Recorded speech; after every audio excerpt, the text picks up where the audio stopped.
Hey, hi, hello, good morning. It's Friday. I have something in my eye. I have something. It's good timing to have a thing in my eye. How's it going? Hi. It's good. It is. Hello. It's Friday, which is like the default good day. The only good day. You think best day? I've told you the story, right? That like Eric Sunderman, the EIC of Noisey, and I were. Take your mic. My mic is muted. There we go. I was muted as I ran to the bathroom. Hi, hello. How's it going? It's Friday. What I was saying was it's Friday, the good day, and Colin from Noisey, editor over at Noisey, Colin Joyce, longtime Waypoint friend of the site. Since the very beginning. Since the very beginning. I was on one of your first streams. You were, while we were streaming with a webcam in the lobby with like a USB mic. It was a really janky setup. Me, Danica, and Danielle just like around the table. Yeah. Yeah. That's we good. played the Yogg. It's lost to time. We did play the Yogg. That was our first Yogg stream. Mm-hmm. You're right. It is lost to time. That's a shame. Time is weird. What we were saying was, it's Friday. I said, the good day. Mm-hmm. And you said... The only good day, which I don't know if I actually believe. We'll get into it. Mm-hmm. And then I said, did I ever tell you the story about when Eric Sunderman, who is the EIC of Noisey, like my counter, boss. Yeah, your boss, the Austin of Noisey, we were in one of the little side kitchens. What are those called? The food corners. The Food corner. the Yeah, that's pantry. right. Yeah. Every floor here has a food corner, and that's where we keep food. And we were in there, and we were like, "Oh, it's Monday, am I right?" And someone came in, and they were like, Monday's my favorite day of the week. I have so much energy still. I'm like so ready to get out there and go, and I just like it couldn't be me. Nah. Nah. And that was such a weird experience because I didn't want to take away from them that Monday was their favorite day of the week. Mm-hmm. I believe them. It was just looking into an alternate way of living your life where, for me, energy is a thing I build up and then lose. I start my week with like low energy and I need something to get me going. It's why I like doing this show. It's why I like streaming is like And coffee. coffee also. Caffeine and health. Huge. But like, I have like it's like almost like I have a battery that I need to like start it. I need something to start it. Coffee, a stream, talking to friends, and then it gets going and it kind of fills itself up through Wednesday. Like Wednesday, I'm good to go. Like I can do That's a the Wednesday. peak. That's peak me. Or like Tuesday, Thursday, somewhere in depending. It fluctuates depending on the week and how heavy my workload is throughout. But then I get to Thursday, Friday, and I'm like, "Phew, I'm fucking wiped." But that's just like a natural arc for me. I can't imagine being the person who starts up here and then just slowly drips down to nothing. I think this probably says something about my weekends. Yeah. I mean, these days I've kind of been at a point where it's just like operating at a pretty low level all the time. Right. That's the other thing. Is like that's how I was in school. It was very much just like every day is a day. It's just all days, and I'm always just kind of fucking tired. So, I was convinced that yesterday was Friday, so Oh brutal. my god, no. that's the worst Yep. feeling. When did you find out it wasn't? Well, Turn this way so I can see you better. it was before noon, definitely. Oh, okay. Yeah. That's not bad. At Yeah. least you didn't get to like 5. No, And no. you're like, yes, clock It out wasn't time. helped by the fact that usually we have bagels and donuts on Fridays, but yesterday we had them on Thursdays. That only Right. confirmed my opinion that it was Why did that Friday. happen? There was that meeting in the lobby. Oh, okay. That explains why there weren't any today. Yes. Okay, that makes Saw sense. that email and we're like, oh well. Fuck it. No bagels. Yeah, totally.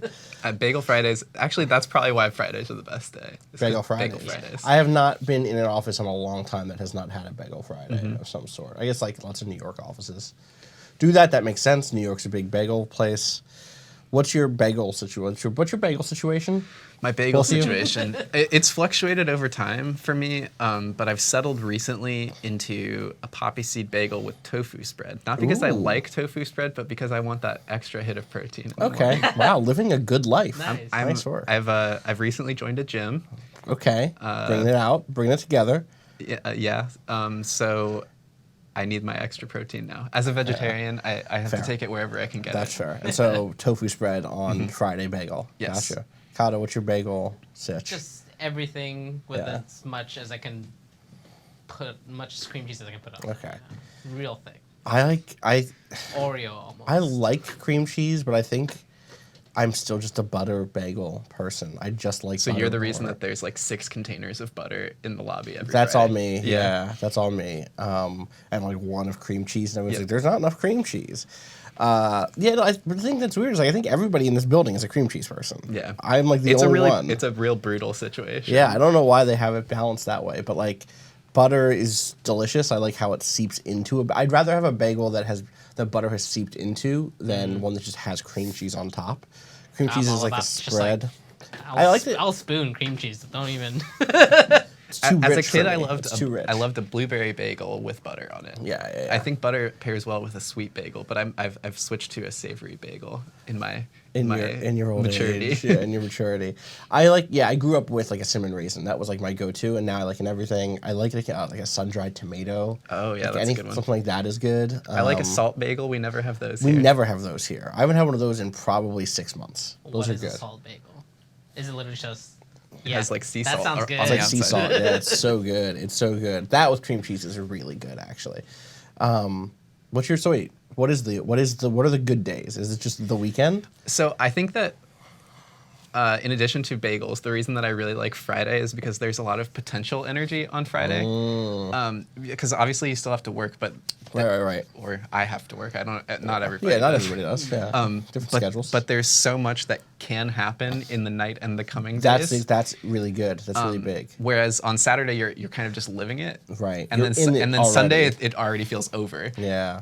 Look, with Friday too, like as someone who's in music scenes, Yeah. Friday's a big show night. Yep. Friday's a big night for like, okay, a lot of things that are amazing could happen. Right. And then I can carry that energy forward into the weekend, recover tomorrow, have like a late breakfast, and then like have a good day. But yeah, I know what Totally. you're saying. So you're more into Friday night is so powerful that it gets Yeah. you through the Friday workday and like overwhelms even the positivity of the weekend because it carries with it the ability to open up. And it's okay to be like ruined on Saturday morning. Like I can stay out. See, but until- that's what makes Saturday a good day to me. Yeah. So I can stay out till 5 a.m. on a Friday night Right. without much guilt. Right. But on a Saturday, like if it eats up my whole Sunday, then I just feel so terrible. Right. If I lose a Saturday, it doesn't feel bad because then Losing I a have another- Sunday feels like shit because you're like, I can't do this. I need to spend today in my most recuperative mode, and I Right. need to be ready for tomorrow. Yeah, I'm with you. It's How just do- that dread of Monday. Yeah. What is your favorite day of the week? Definitely Saturday. Yeah. I don't stay up very often. Sure. So like my Saturdays are like I'm up at 7:30 because that's what my internal clock is now because adulthood. Yeah. yeah. That is what happens. Well, actually it's because my wife gets up early to work. Mm. And because she works a lot and she works very hard, I get up and make her breakfast. Mm-hmm. So I have to get up early, and like now that's just like That's very that's what sweet. That's happens. good. Yeah. Even on Saturdays. even on Saturdays. Right. Except that she's so exhausted that often she'll sleep in, so I'll just be up for A few hours. a few and hours. Just like hanging. Like, all right, Here's the thing. Here's the thing about sleep. I really like being awake at like 7 a.m. Like 6:30. If I could be awake, if I could live the life where I'm awake from 6:30 till 8:30 every morning, that would be great. Because I get Right. so much done in that time period when I am awake. The world hasn't woken up yet. I feel focused. I love that morning energy so much. It feels like you're cheating a little bit. It does feel like you're Yeah. cheating. It totally does. Honestly, even just like 5:30 to 8 would be like that. I get a lot done in that space. If I'm awake and walking around in a city or in a town as the sun is coming up, the energy of the sunrise powers me for those next few hours, and I'm super productive. Whether that means like writing stuff or researching stuff or playing a game for review or whatever, like I just that moment, I love that energy so much. Maybe that's partially just like I have so much memories from school of getting like finalizing work in that period, either waking up to finish a paper or staying up all night and finishing a paper, and like walking home from the office, from like the study room or whatever, in that morning energy or whatever. But I have a fondness for it. It hits 8 a.m. and I'm just fucked. Whether or not I woke up, if I sleep from 11 p.m. till 8 a.m., which is 9 hours of sleep, Right. I'm fucked at 8 a.m. If I sleep for 2 hours, if I sleep from 6 till 8, which I do way more often than I like, I'm fucked. Like, for whatever, sleeping from 4 to 6, I will wake up with more energy than sleeping from 6 to 8. Wow. And I mean, partially that's because I probably stayed up for another 2 hours, like in that. Sure. But there was something about that 6 a.m. energy that moves me in a way at 8 a.m. 8 a.m., I'm just like, ugh, I shouldn't be awake. I'm not like other people who can be awake at this time. Right. Put me put me back in bed immediately. It's so long until lunch. It's so long until lunch. Whereas at 6 a.m., everything is 6 hours away in every Yeah. direction. I'm just, I'm fine. It's whatever. It's whatever. I buy that. You know? I need to fix my sleep schedule. I don't know how to do it. I've found that the thing is absolutely, at least for me. Yeah, This yeah. might not work for everyone, but like, it's more important to get up at the same time every Yeah. day, because then like, you'll be tired earlier if you force yourself out of bed because you've been awake for a certain amount of hours. That's the thing that doesn't happen. Right. It's like, over the break, maybe I don't remember what it was. At some point, I slept for like 3 hours, and then that night I was just then up for 24 hours after that 3 hour sleep, and then I'll have days when I sleep for 9 hours, or 8 hours, like a full 8 hours of sleep, and then by the time it gets to be like 11 p.m. that night, I'm like, yo, I'm wiped. I gotta go to bed early, and it just doesn't even out. Like I'm not able to do it. Even like this, where on the weekends now I tend to be awake by like 9:30, 10, because like it's a little bit of a sleep in compared to normal. But even then, it's like it's just a fucking roll of the dice. Am I gonna be able to sleep that night? Am I just gonna be awake forever? Am I just gonna be super restless, or I don't know. If someone says, Big Old Pretzel says 11 is early, lol. Yeah, like most nights I go to bed at 3 or 4, which is not good. Yeah, I mean, I think that's your problem. Yeah. It is. But I'll lay down at 11 and fall asleep at 4. Sure. I'll lay down at 2 and fall asleep at 4. I'll lay down at 3 and fall asleep at 4. I'll lay down at 4, I'll be asleep at 4:30. It still takes a little bit of time, but that's just when my body is out of. No matter when I wake up, that is when I can count on reliably being able to go to sleep. Huh. I don't know. Damn. Maybe it's I'm tapped into the energies of New York City. Right. The internet. Or you've The been internet. cursed. It is. That's what it is. Actually, that is the thing. It is. It's 1 a.m. on the West Coast, and that means the internet is stopped, and I can breathe again. Right. That is almost certainly what it actually is. When do you fall asleep? At a reasonable hour. Yeah, pretty reasonably. It has become more reasonable as I've started the whole gym thing. Sure. Because I just Yeah. feel physically tired all the time. Yeah. So I can just I feel like as soon as I'm like sitting still for long enough, I start to fall asleep, Yeah. like my grandpa always does. Right. But I don't know. I mean, 10:30 some nights. Yeah. That's like a perfect That sounds night. good. But then I'm getting up at 6 to go to I hate that I'm the gym person now. No, but being a gym person is good. it makes me feel good, I guess. Yeah. Then lean in. Yeah, as long right. as you're enjoying it. Totally. Do you feel like now that you're a gym person, you do gym, then you come here? Yep. Do you feel like you have more or less energy than you used to when you get here? Because you've already spent time being I have way active. more energy until Hell yeah. 10 a.m. and then I'm like, fuck, like how? What have I Especially done? because I feel like I've already accomplished something for Right. my day. It's like Totally. I've done everything that I need to do now. Which is not true. That's you know what? Listen, that is the version of our fucking luxury communism future. Yep. It's like, yeah, I took care of this. This is good. What do I want to do with my day? That's where we got to get to. And the answer is almost never going to be blogging. Unfortunately, it's so. Have you been doing? I know you've not been doing a lot of blogging because like, what has Colin written lately? And I went to Noisey and I clicked on your name, and you haven't posted anything in like a week.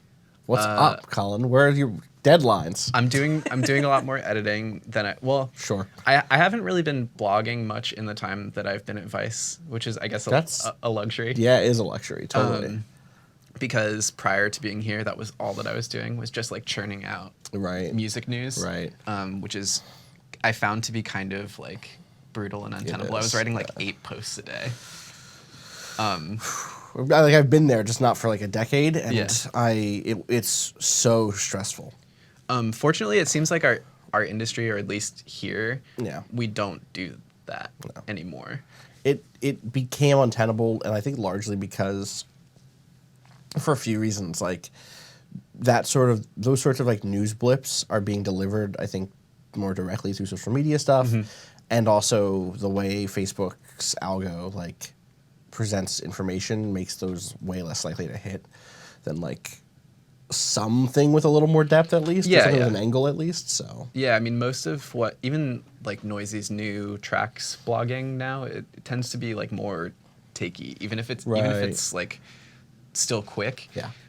It's just like, as you're saying, like you can find out that Future has a new song out from his Twitter. Like, why would you come to Noisey if we're not adding any value to it, some voice, something. What do you think of that Future album? Did you listen to it yet? I did. Yeah, it's really good. I definitely fell victim to Future oversaturation for a while. Even though it had been a little bit of a stretch since we had a proper Future project, so I really wasn't like. I had zero expectations, which I think worked in its favor. But Zaytoven's such a absolutely. Were you here with the day that he was playing piano in the lobby? Yes, and that was dope. Like Zaytoven, one just has a really good drop. Just like hearing Zaytoven's name is good. But two, like hearing those keys, hearing like the Zaytoven piano in any track is like, all right, I see. He really plays. He really plays. And he sneaks it in. It'll be like in the middle of a verse, and then he'll go on a run, and like, I see you, Zaytoven. I see that you found space to like do a little improv line. You know, it's like it feels kind of contrary to the way that the rest of trap production has moved, and I'm really for that, like hit you in your I hit the microphone. That's all right, no worries. Hit you in the onomatopoeia, I guess. The real hit you in your chest, like trap production. Like I love that, like just the like sledgehammer brute force stuff. But there's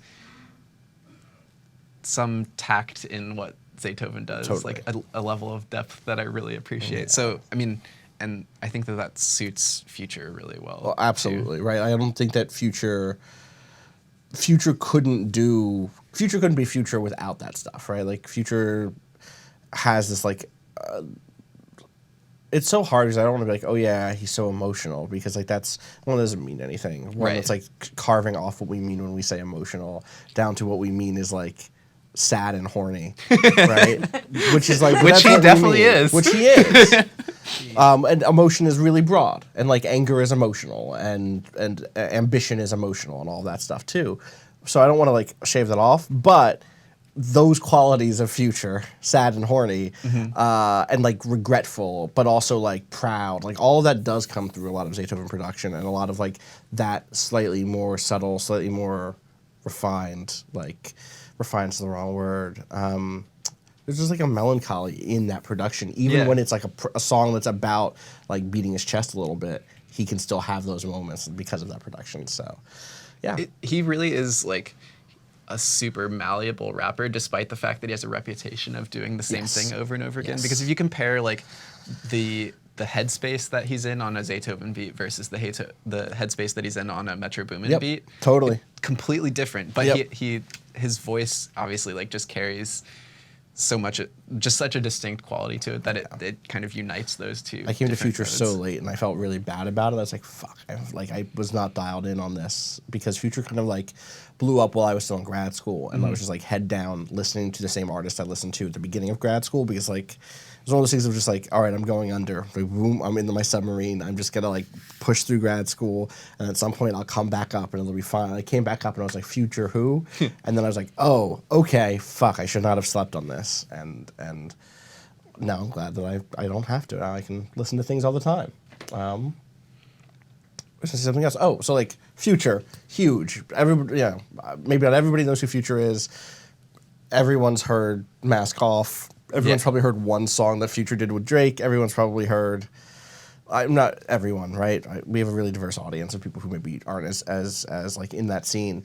But I'm curious to go the other side of like, I know you cover lots of emerging artists and lots of people who are like not well known yet. Totally. People who like don't have a PR, don't have a publicist, don't have the outreach that Future has. That's definitely what I'm most passionate about, both as like a writer and someone who's commissioning stories, is that I'm always looking for what's going to be like shaping the mainstream in the future Right. rather than like, I mean, as much as I value as a reader takes on the most popular stuff, Yeah. I think I just came into this whole industry through the like music blog era, like not even Right. like the stuff that orbited around like Altered Zones and Right, sure. shit like that.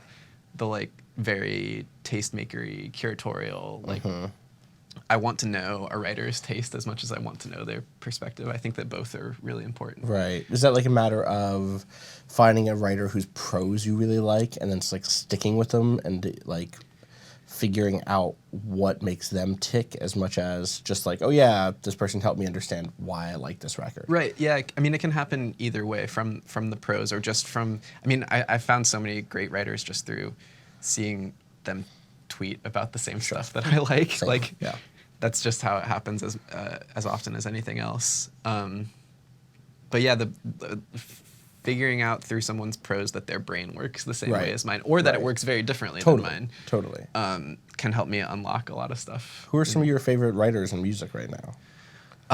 Not to like plug the competition. totally. But I think that Sasha Geffen. Do you okay. know No, I their don't know work? Sasha. They write basically everywhere.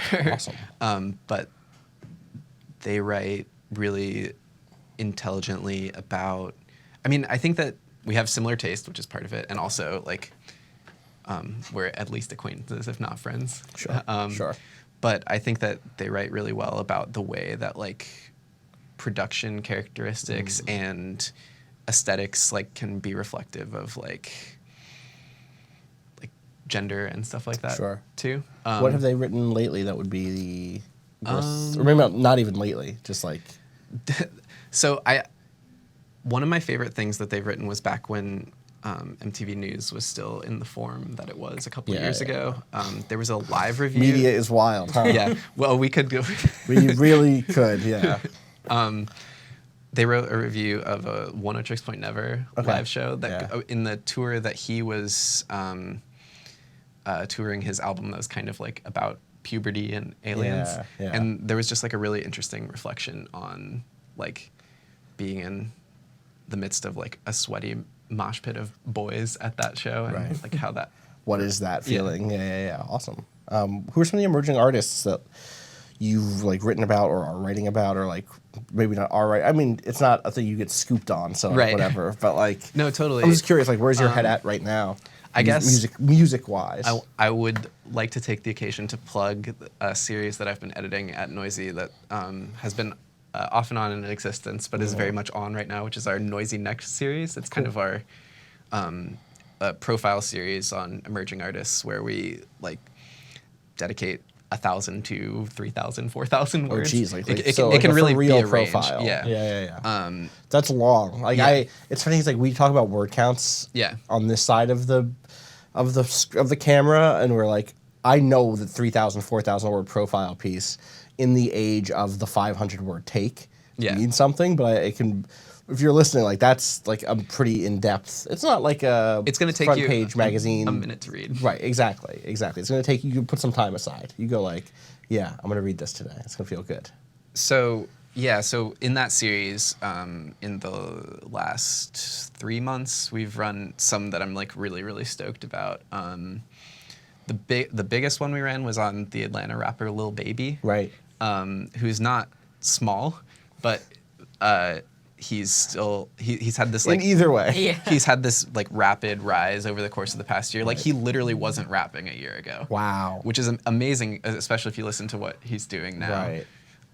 He's put out like 6 mixtapes in the last Right. year, and that is like the thing you do if you arrive. If you're like, I'm gonna fucking arrive in hip hop. And there's this story. He's affiliated with Quality Control, which is the label / management group that does Migos' stuff and a million other people too. Yeah. And apparently he was just kind of like a known figure in Atlanta's underground, who, like not as a rapper, just as like a guy. figure, yeah, like a character. And the Hey, I people, know that guy. Right. Exactly. Lil Baby. No baby. Right. the people that run Quality Control were like, "You need to rap," and he was like, "I don't know." Was that just about like, were they just like, you're such a character? Yeah, that you exactly. have the charisma, you have the vibe, you can do it. Which is funny because if you look at him, he just looks like a normal guy. he is like, I mean, his name is Lil Baby. Like, you can't have much more of a normal rapper name than Right, that. then Little Baby, yeah. But he has this like, I think he has a pretty outsized personality. I mean, maybe in a world, he's post the generation of Atlanta rapper that was like the Young Thugs and stuff Right, like that, and right. so he's like kind of inheriting that mantle, but What's not as much of an experimenter. Okay, so that was literally my question, because when I think about the Young Thug era of hip hop, I think about experimentation. I think about rappers who, well, we already just talked about this with Future, not that like generationally lines up exactly right, but like people who are very malleable, people who are very much interested in playing with their character and form, but like Young Thug specifically, someone who's like playing with musical genre and like is willing to like toss a country track totally. on their record. Yeah, I don't or think even like Yachty, who is at the very tail end maybe of that generation, someone who's like, yeah, I'm making pop music for this whole, like, I know everyone wants me to make this rap record, but this is basically a pop album, Right. You know? Whereas Lil Baby is a rapper. Right. But Gotcha. he's very good at it. So that's like the bigger end of what the Noisey Next series would be.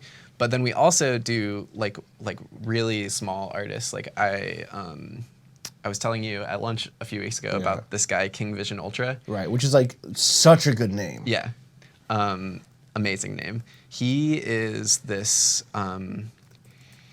old school. Maybe not old school is not the right word. Old school, relatively speaking, to a Lil Baby type New York rap guy. He's grown up here his whole life. Yeah. He was always like on forums and stuff, like trading CDs with people from other places, and ended up producing some beats for Dipset in the mid 2000s. Right. Yes, you mentioned this, which is very funny because that's like not as mainstream as possible, but as like hip hop as possible. Yeah, making a Dipset beat is like New York hip hop. If you pass through New York as a producer and we're in that scene, like Dipset is a goal, right? For sure, and it very much was for this guy. Right. And then at that moment in his career, he was like, I don't really want to deal with like lawyers or sample clearances or like any of that stuff. Fair. And fast forward a dozen or so years, and now he's making like extremely experimental music. He went through these phases of like making just kind of like weird club music. Like he told me that he was super inspired by like the footwork scene in that moment. Yeah. But now he's kind of like back making a version of rap beats again. Just like these very slow, dusty sounding, and very noisy beats. And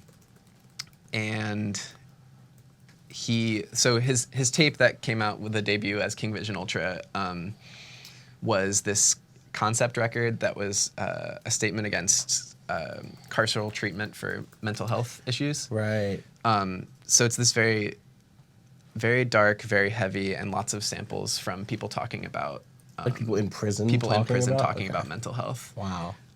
So it's a very heavy listen and a far cry from a Dipset beat by any means. That's amazing that you go from making I'm neither trying to like big up Dipset nor am I trying to throw them under the bus, but there is something about that era of Dipset that is just like, oh yeah, that's rap music. That's what rap music is. And if you listen to his beats, it's very much the Dipset sound too. Like he wasn't like one of the main producers. No. But he's doing the Dipset sound. He's doing the New York hip hop sound Like- from the late 90s, early 2000s. like big horn samples. Yes. To go from that to I'm using actual like words of inmates about mental health in ambient music is a big leap. It's very like sound collage. That's interesting. Stuff. Is he the one you were saying also like does live theater show like things of it, or was that somebody else? Not theater, but like So who was the artist who was this the artist you were saying did like a theater takeover, like a movie theater takeover for? I can't remember what I was talking about, Okay, but his live fine. performance is also very interesting. I saw him. So I think this illustrates just kind of how far he's Yes, come from that stuff. Is that I saw him last weekend play opening for The Body, Okay. which is like a Providence, Rhode Island based noise metal band. Yeah. So he's like gone from like very rap nerd to very much in the heavy music scene. Right. Not that those things haven't been linked at various points over time, obviously. Every couple of years, Yeah. you know, totally.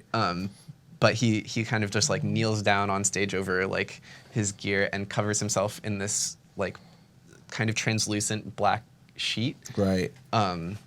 I don't know. It is very theatrical, but Yeah, now I'm desperate to remember who you were talking about, who was an artist who did these, whose whole thing was like creating a musical space to. As in fact, you know what? You've been contrasting this person. Yes, I know. To I do King, know. Oh, sorry, again, it was King Vision Ultra. King Vision Ultra. I know what you're talking about now. Last year when I went to Moogfest, this label that I like called Revenge was tasked with providing a soundtrack to a meditation space at Moogfest, and the meditation space was this giant movie theater. Okay. But yeah.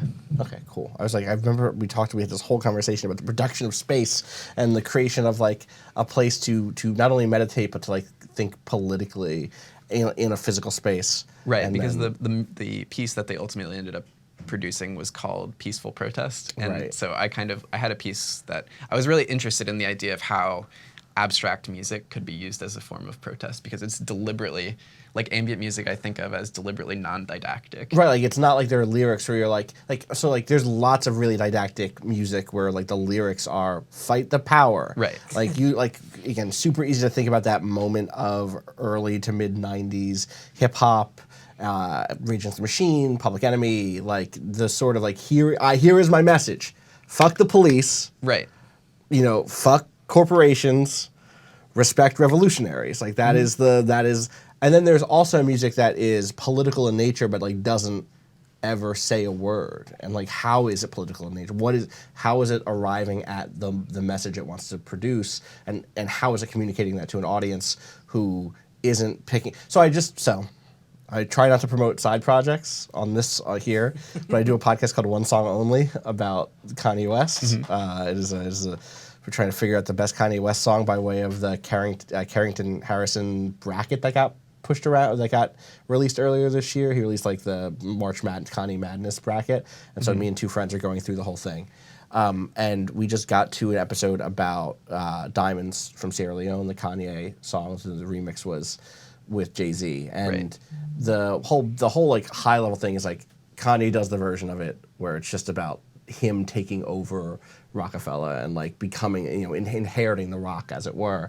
And then people in his life were like, yo, diamonds suck actually. And so then he did the follow-up, which has a verse that's like, you know, hey, did you know that diamonds, had you heard? And it works. What didn't work for me is the Lupe Fiasco version of the song, which is like 7 minutes long, and it's him just talking of like reading the Wikipedia article of like, did you know here are some big De Beers? Did you hear about the Rhodes? That's a person, and it's like, oh please, you can't just give me a book report. And instead, like I do want music to open up those spaces for me. So like for you, when you do talk about things like ambient music or drone music or like anything in this experimental scene where the end goal is teaching someone something or providing something, a way to think about resistance or about political thought or action, but like they can't use words. How do they do that? Yeah, it's really tricky, and it's something that I'm constantly asking artists about, because I think that when I first started writing about this kind of music, I was very skeptical of the idea that you could convey that abstractly. And I think I remain so to some degree. But the most compelling argument that I've heard about it was from that label Revenge, who were talking about this idea of like trying to create shared spaces for thinking. Like, like that the music can not teach you anything specific, but allow you the space to like go internally and just think. And I think that that's like a powerful thing that people don't allow themselves enough space to do in their daily lives. Like not meditation, but like actively thinking. Like active thought, not clearing your mind, or not mindfulness in the sense of like I'm aware of my place in the moment, but like literally, hey, I'm going to devote this next 45 minutes to thinking through this specific problem. And I think when the setup in the movie theater where I actually saw this space was on the screen. They just had the words "peaceful protest." So I think that like people use titles and artwork as a Right. way of like leading into those like empty spaces. Right. It's like a gesture of it's like a writing prompt. It's like, here, think about this for the next 30, 40 minutes. Yeah. Yeah. Just sit in this soundscape and think about it. Yeah, that stuff is super fascinating to me because it would be so easy to. Okay, actually, it's really fascinating to me because of the overlap with like easy listening music and with kind of like new age stuff that was what was marketed as like, hey, just put this on in the background and relax. Right. Like, it's functional music. right. It is exactly. It's functional. It has like an end goal, and that end goal was marketed as like get that crack out or that crank out of your back. You know, just like let the worries of the day remove themselves from your body. And a lot of the ambient stuff and even some of like the heavy drone stuff technologically emerges from similar places, right? The tools that were used to build the sorts of sounds that you'd hear in a late night advertisement for like an Onion record, the pure mood. the pure moods, right? Yeah. Exactly, the pure moods. Nope, moods. Pure The muse. Pure Muse. That's it. All Muse for 30 tracks in a row. Pure Moods albums that you'd see at like 3 a.m. on Nick at Night, like I did as a kid. I never slept. Were technologically speaking some of the same technologies and like some of the same people. Like eventually, like you build that 6 degrees Right. connection to today, something that says like no, even though we're still in this ambient space, even though we're doing something that is about tone and texture more than and space more than about like content in that traditional sense. We actually are not trying to just like relax you and like do the reproductive work necessary to send you back into the workforce. We actually want you to like spend this time actively as a listener. Totally. And that's wild. So I actually have a really good example of this. This producer that I follow really closely named Chino Moby, Yeah. who I wrote about for Thump back in the day, Vice's old electronic music site, rest in peace. Yeah.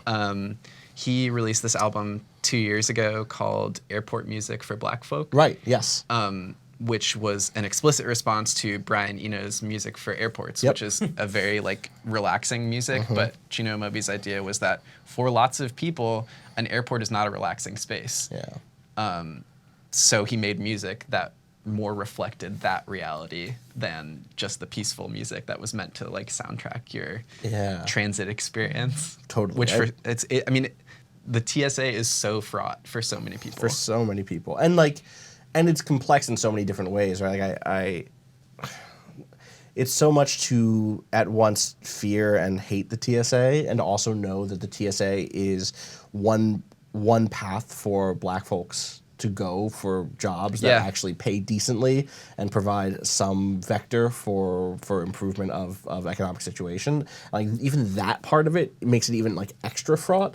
And it's just like, okay, it's like one of the many ways in which the world asks you to be complicit in the degradation of others in order to get yours, and it just sucks. It's so frustrating. But yes, no, I actually remember that album or that project, and being like, this is good. This is like capital G, a good response to It's just something so- that was so unchallenged. It's know? conceptually solid. Yeah, I mean, it's like Yes, that's exactly it. It's almost like conceptually sweet. It's almost like it's like some projects. I don't know. Like maybe this is because I spent some time in art spaces, but there are some times when you see an art, and Cado, you can definitely speak to this. Your arts background, right? Yeah. Is like, fuck, that's a good idea. Like it's like conceptually sweet. It's like conceptually. I don't mean sweet like it's positive. I mean sweet like it's sweet. Like I mean like sick. like sick. Like it's like it clicks together. Like the round peg goes into the hole, and you're like, oh, my brain didn't go there, but yours did, and now it's super clear to Yeah. me, and it like blows up my brain. I love that about artistic practice in general. Just as much as I love the stuff that like doesn't fit in my brain neatly. I'm like, Right. ooh, why is this not fitting in my brain neatly? I love it when someone does a thing that feels obvious after the fact, yet Right. wasn't obvious because otherwise someone else would have done it. You know? right. I actually had a question about whether or not there's a distinction between what y'all thought of as music, general term, Yeah. and performance art or sound Sure. art. Sure. Because I've just been sitting here kind of thinking of like what I could find a distinction for myself, and the only thing I could come up with was if something is like you were talking about this takeover of a theater, Yeah. and there's a space, and like a lot of the sound that a lot of what is going into that is like filling that specific space. That feels like to me, from coming from a fine arts background, as an art installation, like it's site specific and Totally. what exists there. And to me, music feels like something that you should be able to listen to in different ways. Like you can have headphones and listen to music, but you can't listen to an art installation necessarily unless it's, like that's Right. like, No, physically, it's the only way I could. I think you're see to totally make a distinction. you're totally right. I think that in a lot of ways now that there's just so much blurred lines between them because there's like labels that exist just to put out the musical component of art installations. Right. and that specific installation that I was talking about, they put out a tape version of it. Right. So like it's like you can't experience the whole thing, but you But can. here's the music from. Yeah. So like once it becomes separated from that specific experience, it's music. But like in that experience, it's an art. Like Maybe both of those It's the things. cast Right. album of the Broadway show. right there you go. Totally. Which is fascinating, right? Because those are definitely things I've seen where, like, does the production of that thing sort of neuter or, like, de-emphasize the political component, or not the political component necessarily, the full philosophical component, the message of what was created in that space in an attempt to make that thing somehow consumable for you in your daily life. Right. And I'm not judging people. This isn't a judgment, because, like, people want mementos. Sometimes something resonates with you in a way that is not in the pure way that it was crafted. You can't sell an art installation. Sure, you can. No, you can't. If you're rich enough, you can. Okay, well, Right? Like, this is before that- blue chip galleries, you Yeah. can't. Yeah. As like fine artists, like in like the middle ground, you have to sell something. Right. Right. Right. I think Right. it's less the idea of having. It's like, at least in like the fine art space, it's a lot of Yeah. like, here's the recording. You couldn't be there. Support the real me. art. The real art is Right. what happened there. Totally. Here's what happened though, so and also I can. I can do fund- this again. Yeah, exactly. I'll do another thing. I'll do Yeah, it again. totally. Like that's the other way is actually obviously like commissioning live things, Right, but right, like right. making some form. It's a of, document. Like, yeah. That document that exists after the event is easily like sellable to fund the next thing. Totally. Like yeah, art markets. Have either of you worked in, like, that sort of, because I know, Cado, you've like a video production and video art background. Yeah. I'm curious if either of you have ever worked in that sort of sound art space and what that was like, if so. No, I actually I ended up taking sound out of a lot of my work because it's Really? so it's tricky, it's hard, it's difficult, especially with not the best equipment to like really get it to the way you want to. It's just like an extra layer when I was doing, because the work I was doing didn't necessarily need sound. Right. There was one piece, so I made one piece where the Division set in New York. Yeah. Right. I took essentially a shot of the Flatiron Building in that game and a shot of the Empire State Building in that game. Yeah. Tried to get in a spot where it looked like just a 3D representation. What was important about that piece was that I left all of the game audio in. Oh, interesting. So at first it's just like wind, Right, whatever. right, yeah. And then, eventually there's gunshots, Right. there's screaming, Right. there's all that. How did you get that footage? Was it just like I framing it and then? Yeah, I like Do found like a wall, Right, right, right. got my character against it, moved the camera just so, and Yeah. like it was just straight up. And that was like, the point was what was different, what was like off is Right. the sound. Because at least, and I know like anyone of a certain age looking at it was like, that's probably from a video game. Yeah. But like to a certain audience, it was also like, I understand that this is a 3D rendering of it. Right. This is But not. but like they don't like immediately make the connection to game Right. until the sounds come in. Until the sounds come until in. the like, Which is interesting, right? Because, like, even then, the sound coming in and be like, oh, those are gunshots. This is probably a video game. right. Says a lot, not only about games, but about our Right. world, about like what we expect sounds to what sounds to pervade which environments and what sounds to associate with which like media forms, and like that's super fascinating too. Yeah. I have a completely different question. This is very important to me because I've said so. It's Friday. Because I want to. Because I said earlier, I was like, oh shit, today is blank. What's up? And the answer was, it's Friday the 13th. And I need to know if people are superstitious. I need to know if anyone has like very cool superstitious families or very like interesting Friday the 13th like magic shields to get through the bad luck day or experiences with superstitious or supernatural or other bad luck, ominous, evil things. I joke that my brother is bad luck because he was born on Friday the 13th. Wait, really? Was your brother born on Friday the 13th? Yeah, June 13th, ages ago. Wow. But he's fine. It's okay. It's For just- now. Well, yeah. So, yeah, my family, I mean, there's a lot of like, it's very strange actually. Yeah. There's a lot of superstitions that kind of run through Latin America that Sure. jump like borders a lot, which Right, is, right. and then like there's some that are like, no, that's just from that country. Really? Yeah, it's but one thing I can think of is this idea of a specter that makes like, it's called El Serrano, Mm-hmm. and it's like just you'll get a cold. It's like the wind almost, Okay. like, but it's Interesting. also a spirit. It's like, don't leave the window open because you'll let El Serrano come in and you'll get a cold.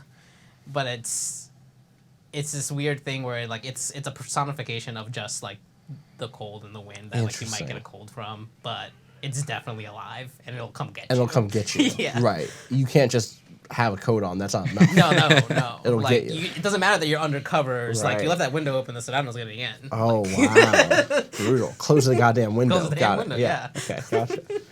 How about you, Colin? Do you have anything that's like... How do demons fit into Friday the that's 13th? A good Yeah. question. You know what? Google. How do demons fit in to Friday? Why? What's your demon the 13th? What's your demon story? I don't really have anything particular with demons, but I grew up super Christian, which meant that Right. the extra stuff was like forbidden, you know, like Wait, like no. ghosts and witches and I all got that you. So stuff. demons were like, you could talk about demons. Demons exist. The devil exists. Yeah, yeah. Anything from hell exists. Yeah, but Harry Potter is created by the devil. I see. Yeah. Right. Wait, so what about ghosts? More ghosts. Here's how like my super religious side of my family would talk about ghosts.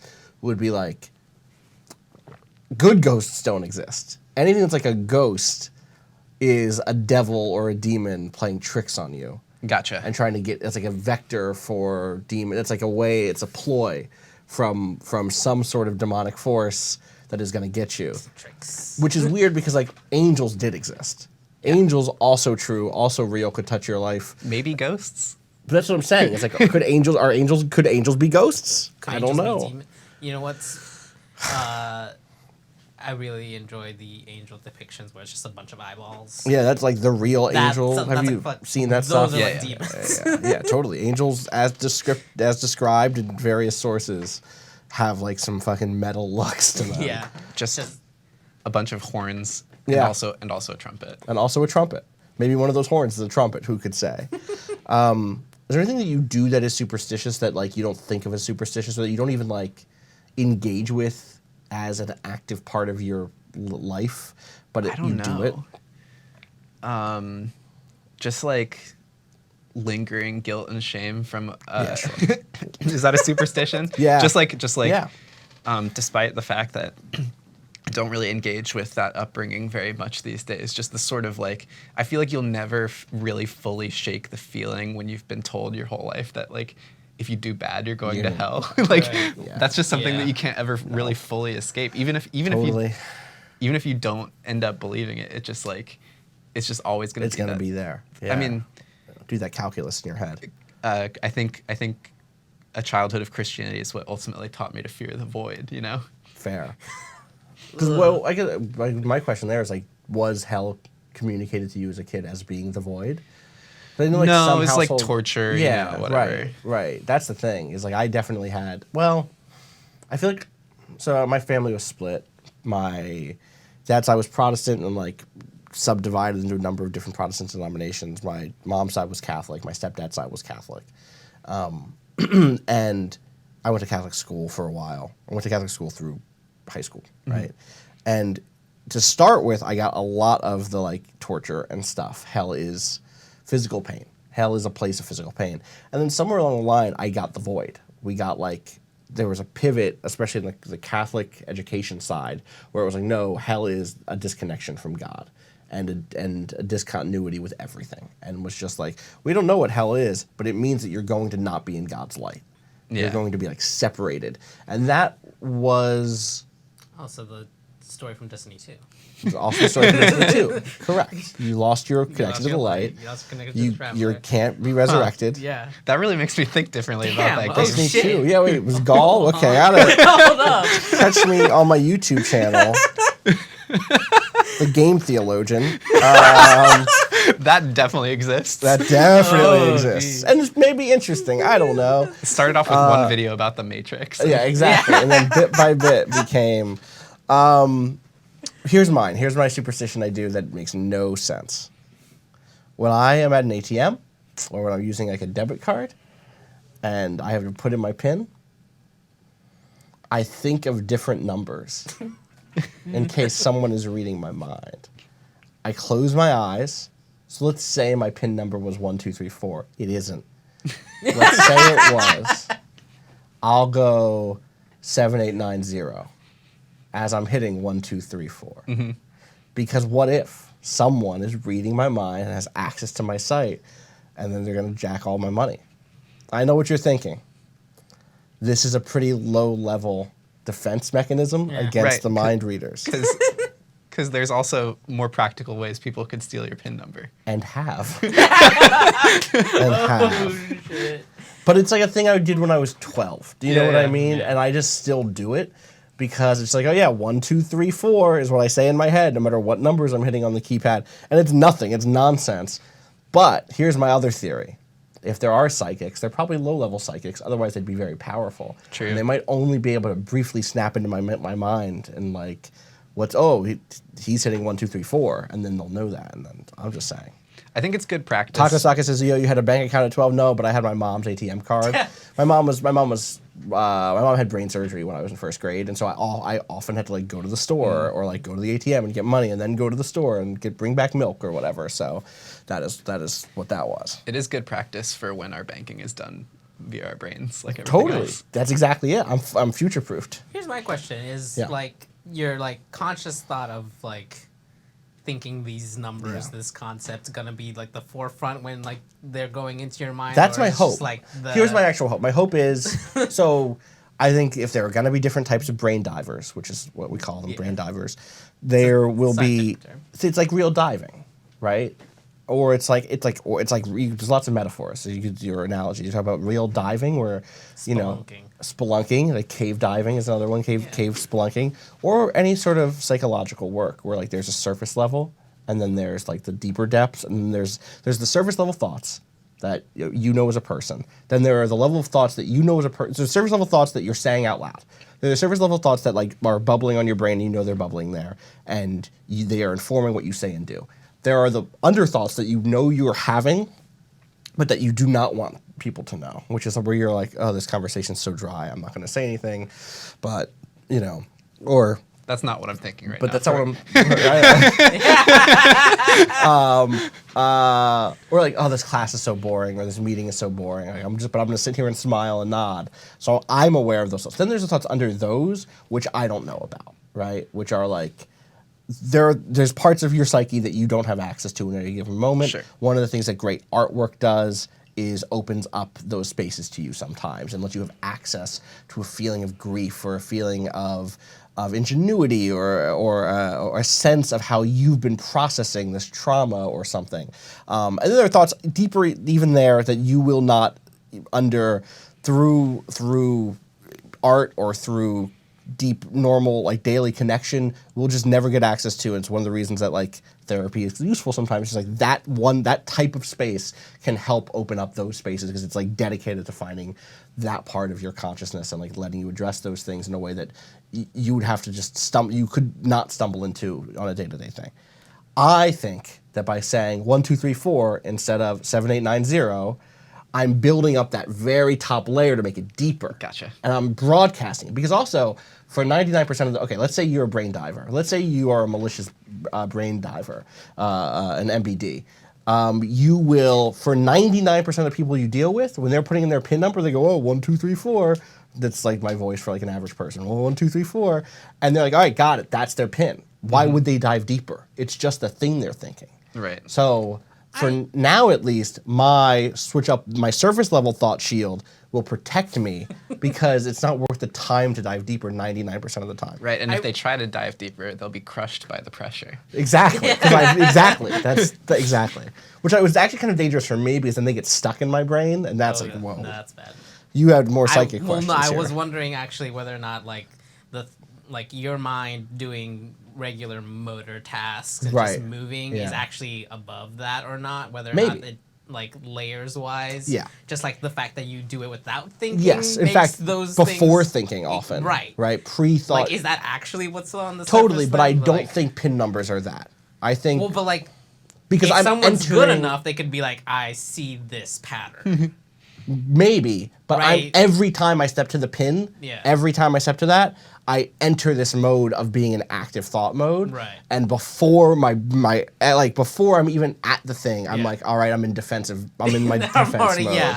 Whereas when I'm chopping onions, it's just like chop, chop, chop. When I'm opening a door, my hand is opening the door before I've had the thought I'm opening the door. Like that's the thing we know about brains is that like a lot of our, like you just said, a lot of our basic motor functions function before the brain understands, before your consciousness understands the action that your brain is doing. I think I'm well equipped for this psychic thing because instead of having layers, I just kind of have it all swirling together. Oh, that's sick. And I'm doing my best at any given time to just kind of like pick it out with the claw machine. Oh, that's good. Get the right That's a thing. good defensive mechanism. Yeah. And it's also useful because it means you can access that other stuff on like a moment's notice. Just I mean, well, ideally, ideally, or you end up grabbing the wrong thing and saying the wrong thing. Right. Yeah. I guess that's true. But I think about your psyche then is like a stew. Where it sounds like mine is like a multi-layer seven layer dip. I've run a chip through the dip and Right. it's all messed up and I can't sort it out. Yeah, but I think yours is like a nice salsa then. Mm-hmm. It's like it's just all mixed together. Sometimes you get the cilantro, sometimes you get the tomato. I don't know. Salsa's What's your psychic brain defense scheme? I don't have a like You're it's an all open it's like there's you've got layers, you got stew, I've got it's like layers but they're like this deep and it, like it's just bouncing up and down between all of them at the same time. Right. Like it's just very frenetic and like I have to like think a lot to like say this now. Right. When the brain divers come, you're fucked. Yeah, no, that's like it's like those just gonna be you on a waiting regimen. in like a very shallow little. No, we gotta get you on a regimen. Yeah. We gotta. I feel like you need at least a good, at least like a basic mind gate of some kind. Right. You gotta get at least like a Twitter mute situation where you have certain terms muted. There you go. Yeah. Right. I don't know. I would not be a mind diver. I've thought about it a lot in my life, and I thought, it could be useful to be able to dive into the minds of your enemies, for instance. But I thought, you know what? No, I think that would make living impossible. Yeah. The idea of being able to read someone else's mind is terrifying to me, and I would hate to be able to do that. Because everybody's thinking about me all the time and I don't. As a narcissist, I know. Obviously, it's one of those things that's like, we have so many stories about mind readers, and then like, oh wow, like that's fucked up actually. It's fucked up to just be constantly like invading someone's privacy in that way. But also, it is such an important function of daily life that we all cannot say things to each other. That is how we communicate and how we self-filter constantly. It's almost like your brain is your private Twitter, where you can go on there and be like, I just need to vent about some real bullshit that someone in my office just did. So when you actually accidentally say something to the wrong person, you've tweeted it on Maine. Yes, that's exactly it. That's exactly. God, I just talked to someone who had a friend of mine elsewhere who they've they're a manager. They have a few people who report to them, and they got an IM from one of their reports from one of their people who work for them that was complaining about them that was meant to be sent to a different person. Brutal. It's brutal. It's just about Yep. what do you do in that situation? Just on both sides. Just Respond LOL. oh yeah, that's it. That's the answer. My wife did that once, but she just followed through. It's yeah, I'm complaining about it because it's the fucking problem. Right. Totally. It's Totally. damn, okay. Totally. Yeah. I think that is one of those things of just we all do need to vent at some point, and sometimes we just do it in our brain, and sometimes we do it in a group text or whatever. And there are things that I'm willing to be petty about in group text or in to a friend over lunch that I would not. That I want others to have that space to be petty about shit. Does that make sense? Right. That's why I could never be a brain diver, unfortunately. I could be a mind diver, but that's a different thing than a brain diver, obviously. We don't have the time to get into that today, unfortunately. I think we should probably take a break and then come back with a video game of some sort. Colin, thank you for coming out and It's a pleasure. Thanks for having me. Thank you so much. We didn't get to talk about No Man's Sky, but there's an update for that coming, and we should both play that and maybe talk about it once it comes out, because it's going to have multiplayer. That's all I know so far. They have not announced that trailer yet. And That's probably for the best. yeah, that is probably for the best.